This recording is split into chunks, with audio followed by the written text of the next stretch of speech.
السلام علیکم، میں ہوں عامر شہزاد، آپ دیکھ رہے ہیں صاحبز ورلڈ۔ بات کرتے ہیں قاسم علی شاہ کی کچھ وائرل تصاویر کے متعلق۔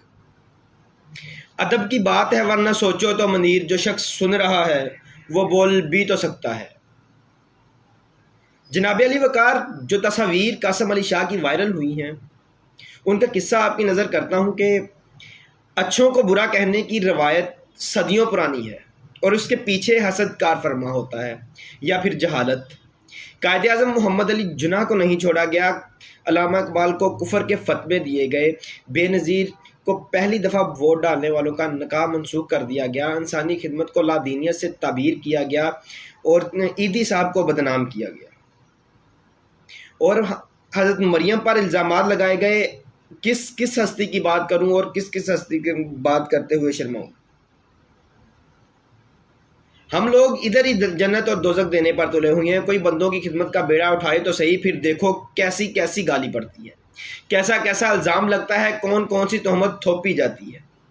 اعتراض کے نشتر ہر ہاتھ میں موجود ہیں، جس سے سامنے والے کی ذات کا پوسٹ مارٹم کرنا عین ثواب سمجھ لیا جاتا ہے اور پرزور مذمت کرتا ہوں میں اس بات کی۔ موٹر وے پر خاتون پیٹرول لے کر کیوں نہیں گئی؟ زینب کے ماں باپ بچی کو تنہا چھوڑ کر عمرے پر کیوں چلے گئے؟ ملالہ کو ہی نوبل پرائز کیوں ملا؟ ڈاکٹر عبد القدیر نے پاکستان کے لیے کیا کیا؟ اف میرے خدا، کوئی سیاستدان، کوئی سرکاری ادارہ، کوئی عالم دین اعتراض اور الزام کے نشتر سے نہیں بچ سکا، اور اب ایک استاد، ایک ادیب، ایک موٹیویشنل اسپیکر، ایک پوسٹر فیس قاسم علی شاہ کی کردار کشی کی جا رہی ہے۔ حالانکہ صابن اور شیمپو کے اشتہار میں اس سے زیادہ مرد کا جسم ننگا دکھایا جاتا ہے، مگر ایک طوفان بدتمیزی برپا کر دیا گیا ہے۔ انگلی اٹھانے سے پہلے پڑھ لیا ہوتا کہ مرد کا سطر کیا ہے۔ اگر اس طرح معاشرے کی خدمت گاروں پر انگلی اٹھانے کا سلسلہ جاری رہا تو پھر اس ملک کا اللہ ہی حافظ ہے۔ پہلی بات تو یہ ہے کہ بندوں کو بندے سمجھیں، ان میں فرشتوں والی خوبیاں تلاش نہ کریں، بشر کو بشر ہی رہنے دیں۔ جو لوگ اس طرح کے الزام تراشی کرتے ہیں وہ سوسائٹی کی خدمت نہیں، ظلم کر رہے ہیں۔ وہ سوسائٹی کے نام پر ایک دبا ہیں۔ ہمیں دوسروں کے ذاتی معاملات میں گھسنے کا جو چسکا لگ گیا ہے نا، یہ ہمارے لیے زہر قاتل ہے۔ کسی کی خوبی کو چھوڑ کر خامی پر نظر رکھنا گناہ ہے۔ سوشل میڈیا پر 5th جنریشن وار جاری ہے۔ ملک کی نامور شخصیات کی کردار کشی کر کے انارکی پیدا کی جا رہی ہے تاکہ ملک اخلاقی لحاظ سے پستی کا شکار ہو جائے اور بدامنی پھیلے۔ یہ دشمن کی سازش ہے اور معصوم پاکستانی کم عقلی میں دشمن کے اس پروپیگنڈا میں سہولت کار بن رہے ہیں۔ آپ نے غور نہیں کیا کہ ایک دم سے خواتین کے ساتھ چھیڑ خانی کی برسوں پرانی ویڈیو یکدم وائرل ہوئی ہے۔ کہاں سے؟ کون پھیلا رہا ہے؟ اس کے عزائم کیا ہیں؟ سوچیں، دشمن کی چال کو سمجھیں۔ فرض کریں اگر کچھ برا ہوا بھی ہے تو، یا کسی نے کوئی جرم کیا ہے تو خاطر جمع رکھیں، ہمارے ادارے موجود ہیں، عدالتیں قائم ہیں، پولیس ہماری قائم ہے۔ ظالم اور مظلوم جانے اور عدالتیں جانے، خود پولیس، خود عدالت اور خود فیصلہ سنانے کی عادت اچھی نہیں ہوتی، لیکن ایک چیز کو شیئر کر کے اتنا پھیلا دیا جاتا ہے کہ پاکستان میں جرائم اور انسانی حقوق کی پامالی کا بازار گرم ہو جائے۔ دوستو، سوشل میڈیا آنے کے بعد ہماری قومی ذمہ داری بنتی ہے کہ کسی بری بات، کسی سانحہ، کسی جرم کو شیئر نہ کریں۔ بری بات کو پھیلانا بھی برائی کرنے جیسا ہوتا ہے۔ خدا را نرمی اختیار کریں۔ نبی رحمت کا فرمان ہے کہ جو دل نرمی سے محروم ہے وہ رسول اللہ صلی اللہ علیہ وسلم کی شفاعت سے محروم ہے۔ اللہ پاک فرماتے ہیں کہ مومنوں سے وہ بات کہو جو نہایت پسندیدہ ہو۔ ہم سب بشر ہیں اور غلطی ہر بشر سے ہوتی ہے، کسی کی چھپ جاتی ہے، کسی کی سامنے آ جاتی ہے۔ جس کی سامنے آ جائے اسے بخش دیا کریں، پھیلایا نہ کریں۔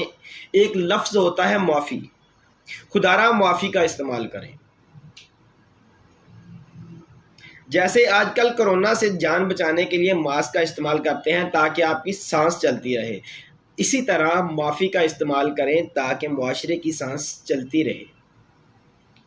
میں کبھی قاسم علی شاہ سے نہیں ملا، مگر میں سمجھتا ہوں قاسم علی شاہ امید، پیار، محبت اور پازیٹیوٹی کا ایک سفیر ہے۔ استاد ہے، بچوں کی تربیت کرتا ہے، اس کی فاؤنڈیشن میں ہزاروں انسانوں کی دادرسی ہوتی ہے۔ مجھے بہت دکھ ہوا جب میں نے قاسم کو صفائی پیش کرتے دیکھا۔ ایک باعزت، بردبار اور باوقار شخص ہے۔ قاسم یاد رکھیے گا، سرکار دو عالم صلی اللہ علیہ وسلم کا فرمان ہے، کسی کی دل آزاری کرنا گناہ کبیرہ ہے۔ واصف علی واصف لکھتے ہیں، بندوں سے وہ سوال نہ پوچھو جو اللہ نے کرنے ہیں۔ اشفاق صاحب دلیل روک کے بندہ بچانے کی درس دیا کرتے تھے۔ ہم ذلیل کر کر کے بندہ بگانے پر لگے ہوئے ہیں۔ رحم کریں خدا را، قاسم علی شاہ کی مسکراہٹ اس کے انداز کی اذیت کو صاف بیان کر رہی ہے۔ میں مانتا ہوں کہ خودکشی کرنے کی ہمت سب میں نہیں ہوتی، مگر چھوڑ جانے کی ہمت بہت سو میں ہوتی ہے۔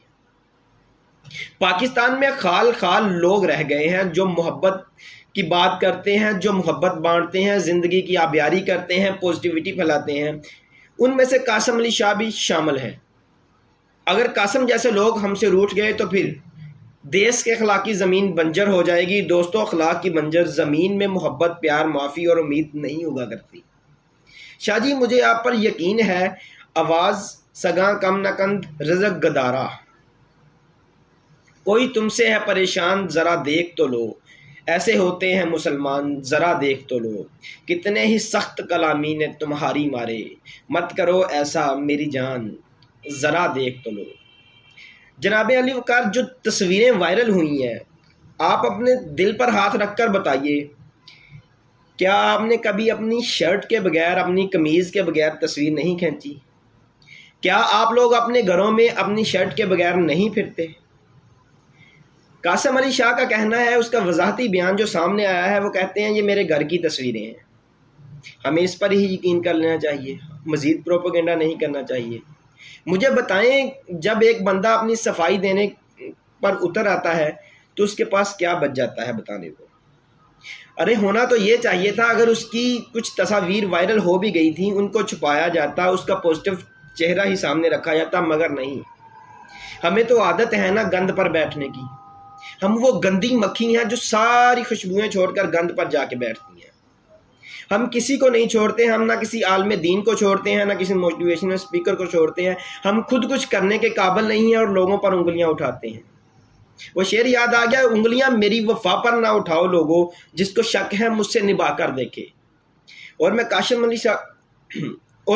علی شاہ کو سلام پیش کرتا ہوں کہ انہوں نے پاکستانی قوم کو اتنا موٹیویٹ کیا، اتنا پازیٹیو چہرہ پاکستان کا انٹرنیشنل طور پر دکھایا، اور جو ان کے ساتھ ہوا ہے برا ہوا ہے۔ اگر ان کی کچھ تصاویر ویڈیوز ہیں بھی، خدا کرے وہ پردے میں رہیں، اگر نہیں ہے تو اللہ ان کی عزت محفوظ رکھے۔ وہ کہتے ہوتے ہیں نا، اب جس کے جی میں آئے وہی پائے روشنی، ہم نے تو دل جلا کر سر عام رکھ دیا۔ اور قاسم علی شاہ کی مثال میں اس طرح دیتا ہوتا ہوں کہ ان کی وہ جانے انہیں پاس وفا تھا کہ نہ تھا، تم فراز اپنی جانب سے نبھاتے جاتے۔ سر آپ کے لیے دعائیں ہیں، اللہ آپ کی عزت محفوظ رکھے اور آپ کو دن دوگنی رات چوگنی ترقی کرنے کی توفیق عطا کرے۔ اللہ حافظ۔